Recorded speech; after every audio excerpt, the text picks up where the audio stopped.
ನಮಸ್ತೆ ಎಲ್ಲರಿಗೂ ಹೇಗಿದ್ದೀರಾ? ಎಲ್ಲರೂ ಚೆನ್ನಾಗಿದ್ದೀರಾ ಅಂತ ತಿಳ್ಕೊಂಡಿದ್ದೀನಿ.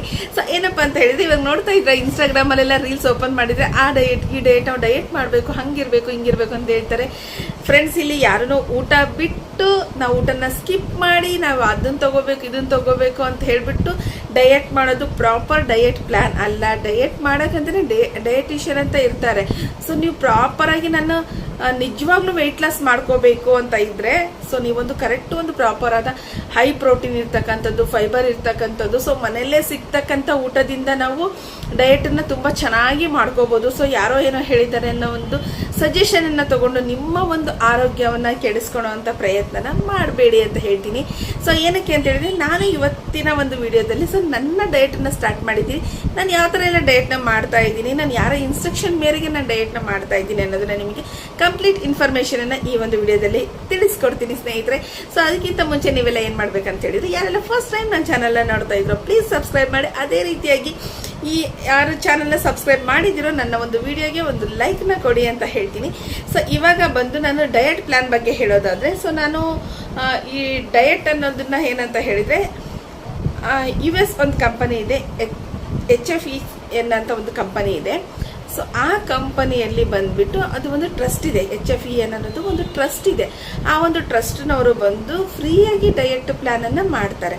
ಅಂದರೆ ಅವರು ವರ್ಷಕ್ಕೆ 1 ಬಾರಿ 2 ಬಾರಿ ಅವರು ಫ್ರೀಯಾಗಿ ಎಷ್ಟಂತ ಹೇಳಿದರೆ 50 ಡೇಸ್ದು ಮತ್ತು 30 ಡೇಸ್ದು 45 ಡೇಸ್ದು ಡಯಟ್ ಪ್ಲ್ಯಾನನ್ನು ಕೊಡ್ತಾರೆ. ಸೊ ಆ ಒಂದು ಡಯಟ್ ಪ್ಲ್ಯಾನನ್ನು ನಾನು ಒಂದು 2 ಸಲ ಅವರ ಒಂದು ಸೆಷನ್ನಿಗೆ ನಾನು ಅಟೆಂಡ್ ಆಗಿದೆ. ಅಲ್ಲಿ ಏನಾಯ್ತು ಅಂತ ಹೇಳಿದರೆ, ನಾನು ತುಂಬ ವೆಯ್ಟ್ ಲಾಸ್ ಆದೆ ನಾನು. ಸೊ ಆ ವೆಯ್ಟ್ ಲಾಸ್ ಆಗಿರೋದು ಆ್ಯಕ್ಚುಲಿ ನಾನು ಇದಕ್ಕಿಂತ ತುಂಬ ದಪ್ಪನೇ ಇದ್ದೆ ನಾನು. ಸೊ ವೆಯ್ಟ್ ಲಾಸ್ ಆದೆ. ಬಟ್ ಅದಾದಮೇಲೆ ನಾನೇನು ಮಾಡಿದೆ, ಬಾಯಿ ಕೇಳಬೇಕಲ್ಲ, ಸೊ ಎಲ್ಲನೂ ಬಿಟ್ಟು ಚೆನ್ನಾಗಿ ತಿನ್ನೋದನ್ನ ಕಲಿತೆ. ಬಟ್ ವೆಯ್ಟ್ ಬ್ಯಾಲೆನ್ಸಲ್ಲಿ ಇದೆ ನಂದು. ವೆಯ್ಟ್ ಮತ್ತೆ ಜಾಸ್ತಿ ಏನಾಗಿಲ್ಲ, ವೆಯ್ಟ್ ಬ್ಯಾಲೆನ್ಸಲ್ಲಿ ಇದೆ. ಸೊ ಅಲ್ಲಿ ನಮಗೆ ಏನು ಮಾಡ್ತಾ ಇದ್ದು ಅಂತ ಹೇಳಿದರೆ, ಡೈಲಿ ಚಾಟ್ನ ಕೊಡ್ತಾ ಇದ್ರು ನಮಗೆ. ಇವತ್ತು ಸೋಮವಾರ ಈ ದಿನದ್ದು, ಮಂಗಳವಾರ ಈ ದಿನದ್ದು, ಬುಧವಾರ ಈ ದಿನದ್ದು ಅನ್ನೋ ಒಂದು ಚಾಟನ್ನು ನಮಗೆ ಕೊಡ್ತಾ ಇದ್ರು. ಆ ಒಂದು ಬೇಸ್ ಮೇಲೆ ನಾವು ಡಯಟ್ ಏನು ಬೇಕಾಗಿದ್ದೋ ಆ ಒಂದು ಫುಡ್ಡನ್ನ ರೆಡಿ ಮಾಡ್ಕೋಬೇಕಿತ್ತು. ಡಯಟ್ಗೆ ಬೇಕಾಗಿರ್ತಕ್ಕಂಥ ಮೆಟೀರಿಯಲ್ನ ತರಬೇಕಿತ್ತು. ನಾವು ಅದನ್ನು ನಾವೇನು ಬೆಳಗ್ಗೆ ಡ್ರಿಂಕ್ ಏನು ಕುಡಿಬೇಕು, ಮತ್ತು 8 ಗಂಟೆ ಸುಮಾರಿಗೆ ಏನು ತೊಗೋಬೇಕು, 9 ಗಂಟೆಗೆ ಏನು ಬ್ರೇಕ್ಫಾಸ್ಟ್ ಮಾಡಬೇಕು, 11 ಗಂಟೆಗೆ ಗ್ರೀನ್ ಟೀ ಜೊತೆಗೆ ನಾವೇನು ತೊಗೋಬೇಕು, ಮತ್ತು 1 ಗಂಟೆಗೆ ಊಟ ಮಾಡಬೇಕು, ಸಂಜೆ 5 ಗಂಟೆಗೆ ಸ್ನ್ಯಾಕ್ಸ್ ತೊಗೋಬೇಕು, 7:30 ಒಳಗಡೆ ನಮ್ಮದು ಊಟ ಆಗಿರಬೇಕು. ಇದನ್ನೆಲ್ಲ ನಾವು ಫೋಟೋದ ಮುಖಾಂತರ ಅವರಿಗೆ ಶೇರ್ ಮಾಡಬೇಕಿತ್ತು. ನಾವು ಶೇರ್ ಮಾಡಲಿಲ್ಲ ಅಂದರೆ, ಅಯ್ಯೋ ಅವರಿಗೆಲ್ಲ ಏನು ಗೊತ್ತಾಗುತ್ತೆ, ನೀವು ಹೇಳಿದ ಪ್ರಕಾರ ಇದೆಲ್ಲ ನಡೆಯುತ್ತಾ ಅನ್ಬೋದು. ಬಟ್ ಅಷ್ಟು ನಾವು ಅವ್ರಿಗೆ ಏನು 1 ರೂಪಾಯಿನೂ ಫೀಸ್ ಕೊಡೋದಿರಲಿಲ್ಲ, ಅಷ್ಟು ಅವರು ಫಾಲೋ ಅಪ್ ಮಾಡ್ತಾ ಇದ್ರು. ಅಂದರೆ ಮೋಟಿವೇಶನ್, ದೀಪ ಯಾಕೆ ಇವತ್ತು ಡಯಟ್ ಮಾಡಿಲ್ಲ, ಏನಾಯಿತು, ಹೇಗೆ ನಡೀತಾ ಇದೆ, ನಿಮ್ಮ ಡಯಟಲ್ಲಿ ಏನಾದರೂ ಪ್ರಾಬ್ಲಮ್ ಆಯಿತಾ, ಆರೋಗ್ಯದಲ್ಲಿ ಏನಾದರೂ ಹೆಚ್ಚು ಕಡಿಮೆ ಆಯಿತಾ, ಏನಾಗಿದೆ, ಏನಕ್ಕೆ ನೀವು ಪೋಸ್ಟ್ ಮಾಡ್ತಾ ಇಲ್ಲ ಗ್ರೂಪಲ್ಲಿ, ಈ ಥರ ಎಲ್ಲ ತುಂಬ ಚೆನ್ನಾಗಿ ಮೋಟಿವೇಶನ್ನ ಮಾಡ್ತಾರೆ. ಸೊ ನಾನು ಇವಾಗ ಏನು ಮಾಡಿದ್ದೀನಿ ಅಂದರೆ, ನಾನು ಇವಾಗ ಆ ಗ್ರೂಪಲ್ಲಿ ಇಲ್ಲ, ನನ್ನ ಮೊಬೈಲ್ ಫಾರ್ಮೆಟ್ ಆಗಿಬಿಟ್ಟು, ಸೊ ಅದು ಗ್ರೂಪ್ದೆಲ್ಲ ಹೋಗ್ಬಿಟ್ಟಿದ್ದೆ ನನಗೆ. ಸೊ ಅದನ್ನು ನಾನು ಪ್ರಿಂಟ್ಔಟ್ ತೊಗೊಂಡು ಇಟ್ಕೊಂಡಿದ್ದೆ. ಸೊ ನಾನು ಇವಾಗ ಅದೇ ಡಯಟ್ ಚಾರ್ಟ್ ಪ್ರಕಾರನೇ ಸೊ ನಾನೊಂದು 50 ಡೇಸ್ ಡಯಟ್ ಪ್ಲ್ಯಾನ್ನ ಮಾಡಬೇಕಂತ ಅಂದ್ಕೊಂಡಿದ್ದೀನಿ. ಮಾಡ್ತೀನಿ, ಇಲ್ಲ ಅಂತ ಹೇಳಲ್ಲ. ಬಟ್ ಏನಂತ ಹೇಳಿದರೆ, ನನಗೆ ಮಧ್ಯದಲ್ಲಿ 1 ದಿನ 2 ದಿನ ಸ್ಕಿಪ್ ಆಗುತ್ತೆ. ಬಟ್ ಅದು ಏನು ಮ್ಯಾಟ್ರ್ ಆಗೋದಿಲ್ಲ.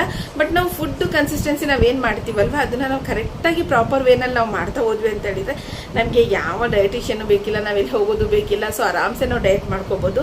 ಸೊ ಮೇನ್ಲಿ ಏನಪ್ಪ ಅಂತ ಹೇಳಿದರೆ, ನಮಗೆ ಅಂತ ನಾವು ಸ್ವಲ್ಪ ಟೈಮನ್ನು ಕೊಡಬೇಕು. ಅವ್ರು ಹೇಳೋದೇನಂತ ಹೇಳಿದರೆ, 10,000 ಸ್ಟೆಪ್ಸನ್ನು ನಾವು ಕಂಪಲ್ಸರಿ ಮಾಡಬೇಕು ಡೈಲಿ. ಅಂದರೆ ಒಂದು 3/4 ಗಂಟೆ, ಅರ್ಧ ಗಂಟೆಯಿಂದ 3/4 ಗಂಟೆ ವಾಕ್ ಮಾಡಬೇಕು. ಸಾಧ್ಯ ಆದರೆ ಎಕ್ಸಸೈಸ್ ಮಾಡಬೇಕು. ಮಧ್ಯಾಹ್ನ ಯಾವ ಕಾರಣಕ್ಕೂ ಮಲಗಬಾರ್ದು. ಸೊ ನಾವು ರೈಸ್ ತಿನ್ನಬಾರ್ದು, ಅದು ತಿನ್ನಬಾರ್ದು, ಇದು ತಿನ್ನಬಾರ್ದು ಅಂತ ಹೇಳ್ತಾರೆ. ಮೇನ್ಲಿ ನಾವು ಬಿಡಬೇಕಾಗಿರೋದು oil content food, sugar, sweets, chocolates, ice creams. So ಈ ಕಂಪ್ಲೀಟ್ ಸ್ವೀಟ್ಸ್ನ ನಾವು ಬಿಡಬೇಕಾಗುತ್ತೆ. ಸೊ ಅದಾದಮೇಲೆ ಏನಂತ ಹೇಳಿದರೆ, ವಾಕ್ ಅಂತೂ ಕಂಪಲ್ಸರಿ ವಾಕ್ ಮಾಡಬೇಕು. ಅದರಲ್ಲಿ ಚೆನ್ನಾಗಿ ತಿನ್ಕೊಂಡೇ ಡಯಟ್ ಮಾಡೋದು. ನಾವೇನು ಉಪವಾಸ ಇದ್ದು ಅಯ್ಯೋ 2 ಚಪಾತಿ ತಿನ್ನಬೇಕು, ಇಷ್ಟೇ ಇದು ತಿನ್ನಬೇಕು, ಹಾಗೇನಿಲ್ಲ. ನಮಗೆ ಏನಂತ ಹೇಳಿದ್ರೆ, ಪ್ರತಿ 2 ಅವರ್ಸ್ ಒಂದ್ಸಲ ಅವ್ರು ಡಯಟಲ್ಲಿ ಕೊಡ್ತಾರೆ, ಇದು ತಿನ್ನಬೇಕು ಅಂತ ಹೇಳಿಬಿಟ್ಟು. ಮತ್ತು ನಮ್ಮ ಹೆಲ್ತು ಕೂಡ ಅಷ್ಟೇ. ನಾನು ಅವಾಗ ಒಂದು 3 ಮಂತ್ಸ್ ನಾನು ಡಯಟ್ ಮಾಡಿದಾಗ ಒಂದು ಸಿಂಗಲ್ ಟ್ಯಾಬ್ಲೆಟ್ ಸಮೇತ ನಾನು ತೊಗೊಂಡಿರಲಿಲ್ಲ. ಸೊ ನನಗೆ ಏನಂತ ಹೇಳಿದ್ರೆ, ಸಿಕ್ಕಾಪಟ್ಟೆ ಬ್ಯಾಕ್ ಪೇನ್ ಇದೆ, ಮತ್ತು ಕಾಲು ನೋವು ಬರುತ್ತೆ ನನಗೆ. ಅದು ಏನಂತ ಹೇಳಿದರೆ, ನಾನು ತುಂಬ ಟ್ರಾವೆಲ್ ಎಲ್ಲ ಮಾಡಿದ್ದೆ. ಸೊ ಸುಮಾರು ಒಂದು 15 ವರ್ಷದಿಂದ ನಾನು ಮಾರ್ಕೆಟಿಂಗ್ ಜರ್ನಿನಲ್ಲಿ ನಾನು ಟ್ರಾವೆಲ್ ಮಾಡಬೇಕಾಗಿತ್ತು. ಸೊ ಅದರಲ್ಲಿ ನನಗೆ ಸಿಕ್ಕಾಪಟ್ಟೆ ಪೇನ್. ಒಂದು ದಿನಕ್ಕೂ ನನಗೆ ಗುಳಿಗೆ ನುಂಗಿಲ್ಲ ಅಂತ ಹೇಳಿದರೆ, ಮಾತ್ರೆ ತೊಗೊಂಡಿಲ್ಲ ಅಂತ ಹೇಳಿದರೆ, ಸೊ ಏನಾದರೂ ಒಂದು ನೋವು ಇರ್ತಾನೆ ಇತ್ತು. ಬಟ್ ಆ 3 ತಿಂಗಳಲ್ಲಿ ನನಗೆ ಖುಷಿ ವಿಚಾರ ಏನಂತ ಹೇಳಿದರೆ, ಸ್ಕಿನ್ ಸಿಕ್ಕಾಪಟ್ಟೆ ಗ್ಲೋ ಆಗಿತ್ತು, ತುಂಬ ವೈಟ್ ಆಗಿತ್ತು ಸ್ಕಿನ್ ಬಂದ್ಬಿಟ್ಟು. ಆಮೇಲೆ ನನಗೆ ಹಿಮೋಗ್ಲೋಬಿನ್ ಕಡಿಮೆ ಇತ್ತು, ಆ್ಯಕ್ಚುಲಿ -6 ಇದ್ದಿದ್ದು ನಂದು. ಸೊ ಈ ಥರ ಹಿಮೋಗ್ಲೋಬಿನ್ ಕಡಿಮೆ ಇರೋರಿಗೆ ಏನಾಗುತ್ತೆ ಅಂತ ಹೇಳಿದರೆ ಅವರಿಗೆ ಪದೇ ಪದೇ ಕಾಯಿಲೆಗಳು ಬರೋದಿಲ್ಲ. ಒಂದು ಸಲ ಕಾಯಿಲೆ ಬಂತು ಅಂತ ಹೇಳಿದರೆ ಅವರು ವಾಸಿಯಾಗೋದು ತುಂಬ ಕಷ್ಟ ಅವರಿಗೆ. ಸೊ ನನ್ನ ಹಿಮೋಗ್ಲೋಬಿನ್ ಲೆವೆಲ್ ಹೈ ಆಯಿತು, ಮತ್ತು ಸ್ಕಿನ್ನಲ್ಲಿ ತುಂಬ ಗ್ಲೋ ಆಯಿತು, ನನ್ನ ಬಾಡಿ ವೇಟ್ ರೆಡ್ಯೂಸ್ ಆಯಿತು. ತುಂಬ ಅಂದರೆ ತುಂಬಾ ಚೆನ್ನಾಗಿತ್ತು ಅದು. ಬಟ್ ನಾವೇನು ಮಾಡಿದ್ವಿ ಅಂತೇಳಿದರೆ ಹಿಂಗೆ ಕೆಲವೊಂದು ವಿಚಾರಗಳನ್ನು ತಲೆಯಲ್ಲಿ ಹಾಕ್ಕೊಂಡು ಏನು ಮಾಡಿದ್ವಿ, ಏನು ಬರುತ್ತೆ, ಇಷ್ಟೇ ಅಲ್ವಾ ಜೀವನ ಅಂತ ಇದು ಮಾಡಿಕೊಂಡು ಸೊ ಎಗೈನ್ ನನ್ನ ಹೆಲ್ತನ್ನ ನಾನೇ ಹಾಳು ಮಾಡ್ಕೊಂಡಂಗಾಯಿತು.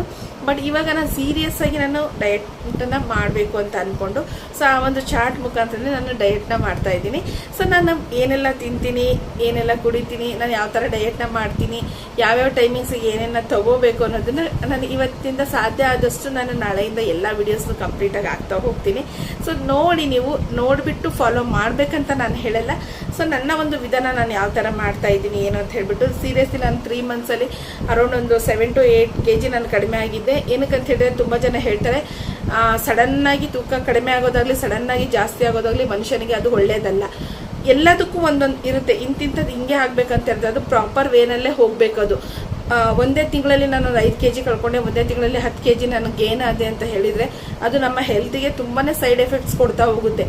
ಯಾವುದೇ ಕಾರಣಕ್ಕೂ ಸಡನ್ ರಿಸಲ್ಟ್ ಬರೋವಂಥದ್ದು ಇದೆಯಲ್ಲ ಅದು ನಮ್ಮ ಆರೋಗ್ಯಕ್ಕೆ ಹಾನಿಕಾರಕ ಅಂತ ಹೇಳ್ತೀನಿ. ಸೊ ಇನ್ನೊಂದೇನಂತ ಹೇಳಿದರೆ ಕೆಲವೊಬ್ರು ಗ್ರೀನ್ ಟೀ ಸಜೆಷನ್ ಮಾಡ್ತಾರೆ. ಗ್ರೀನ್ ಟೀ ಆ್ಯಕ್ಚುಲಿ ವೆಯ್ಟ್ ಲಾಸ್ಗೆ ತುಂಬ ಒಳ್ಳೆಯದು. ಕೆಲವೊಬ್ಬರಿಗೆ ಗ್ರೀನ್ ಟೀ ಕುಡಿದಾಗ ಲೋ BP ಈ ಥರದ್ದು ಬರೋಂಥ ಚಾನ್ಸಸ್ ಇರುತ್ತೆ. ಸೊ ಅವ್ರೇನು ಮಾಡ್ಬೇಕಂತ ಹೇಳಿದ್ರೆ ಮನೆಯಲ್ಲೇ ಗ್ರೀನ್ ಟೀ ಪ್ರಿಪೇರ್ ಮಾಡ್ಕೋಬೋದು. ಗ್ರೀನ್ ಟೀಗೆ ತುಂಬ ಬೇಗ ವೆಯ್ಟ್ ಲಾಸ್ ಆಗುತ್ತೆ. ಗ್ರೀನ್ ಟೀ ಮನೆಯಲ್ಲೇ ನಾವು ಮಾಡ್ಕೋಬೋದು. ಸೊ ಆ ಪೌಡರ್ ಈ ಪೌಡರ್ ನಾವು ದುಡ್ಡು ಕೊಟ್ಟು ಪರ್ಚೇಸ್ ಮಾಡೋದಕ್ಕಿಂತ ನಾವು ಮನೆಯಲ್ಲೇ ಇವಾಗ 2 ತಿಂಗಳಲ್ಲಿ ಮಕ್ಕಳು ಸ್ಕೂಲ್ ರಜೆ ಇದೆ. ಸೊ ನಾವು ತಿನ್ನೋದು ತುಂಬ ಒಳ್ಳೊಳ್ಳೆ ಹೈ ಪ್ರೋಟೀನ್ ಇರ್ತಕ್ಕಂಥ ಫುಡ್ಡನ್ನ ನಾವು ತಗೊತೀವಿ. ಸೊ ಅದ್ರ ಜೊತೆಗೇನೆ ನಾವು ಡಯೆಟ್ ಮಾಡೋದ್ರಿಂದ ಸೊ ಅದು ನಮ್ಮ ಮಕ್ಕಳಿಗೂ ಒಳ್ಳೊಳ್ಳೆ ಫುಡ್ಡನ್ನ ನಾವು ಕೊಟ್ಟಂಗಾಗುತ್ತೆ. ಏನಕ್ಕಂತಂದ್ರೆ ಮಕ್ಕಳು ಬೆಳಗ್ಗೆ ಸ್ಕೂಲಿಗೆ ಹೋಗ್ತಾರೆ, ಸಂಜೆ ಮನೆಗೆ ಬರ್ತಾರೆ. ಸೊ ಮಧ್ಯದಲ್ಲಿ ನಾವು ತಿಂತಾ ಇರ್ತೀವಿ, ಮಕ್ಕಳಿಗೆ ಅಷ್ಟು ಟೈಮೇ ಇರೋದಿಲ್ಲ. ಸಂಜೆ ಬರ್ತಾರೆ, ಟ್ಯೂಷನ್ಗೆ ಹೋಗ್ತಾರೆ, ರಾತ್ರಿ ಬರ್ತಾರೆ. ಸೊ ಅವ್ರಿಗೆ ಏನಂತ ಹೇಳಿದ್ರೆ ನಾವು ತಿನ್ನೋದು ಇಷ್ಟ ಆದರೆ ಮಕ್ಕಳಿಗೆ ನಾವು ಇಷ್ಟನ್ನು ಮಾತ್ರ ಕೊಡಬೇಕಾಗುತ್ತೆ. ಬಟ್ ಈ 1-2 ತಿಂಗಳಲ್ಲಿ ಸೊ ನಮ್ಮ ಜೊತೆಗೇನೆ ನಮ್ಮ ಮಕ್ಕಳ ಆರೋಗ್ಯ ಕೂಡ ನಾವು ತುಂಬಾ ಇಂಪ್ರೂವ್ ಮಾಡ್ಬೋದು. ಸೊ ಆ ಒಂದು ಇಂಟೆನ್ಷನ್ನ ತಲೆಯಲ್ಲಿ ಇಟ್ಕೊಂಡು ನಾನು ಈ ಒಂದು ಡಯೆಟ್ನ ಸ್ಟಾರ್ಟ್ ಮಾಡ್ತಾ ಇದ್ದೀನಿ. ಸೊ ನಾನು ಏನೆಲ್ಲ ಡಯೆಟ್ಗೆ ಪರ್ಚೇಸ್ ಮಾಡಿದ್ದೀನಿ, ಏನೆಲ್ಲ ಡಯೆಟ್ ಪ್ಲ್ಯಾನ್ ಮಾಡಿದ್ದೀನಿ ಅನ್ನೋದನ್ನು ನಾನು ನೆಕ್ಸ್ಟ್ ವಿಡಿಯೋದಲ್ಲಿ ಹೇಳ್ತೀನಿ. ಸೊ ತಪ್ಪದೆ ನೆಕ್ಸ್ಟ್ ವಿಡಿಯೋನ ನೋಡಿ, ನಿಮಗೂ ಇದರಿಂದ ಹೆಲ್ಪ್ ಆಗುತ್ತೆ ಅಂತ ಹೇಳ್ತೀನಿ. ಯಾರೆಲ್ಲ ಕೊನೆವರೆಗೂ ನನ್ನ ಚಾನಲ್ನ ನೋಡಿದ್ದೀರೋ ಪ್ಲೀಸ್ ಸಬ್ಸ್ಕ್ರೈಬ್ ಮಾಡಿ, ಲೈಕ್ ಮಾಡಿ, ಕಮೆಂಟ್ ಮಾಡೋದನ್ನು ಮರಿಬೇಡಿ ಅಂತ ಹೇಳ್ತೀನಿ. ಥ್ಯಾಂಕ್ ಯು ಎಲ್ಲರಿಗೂ.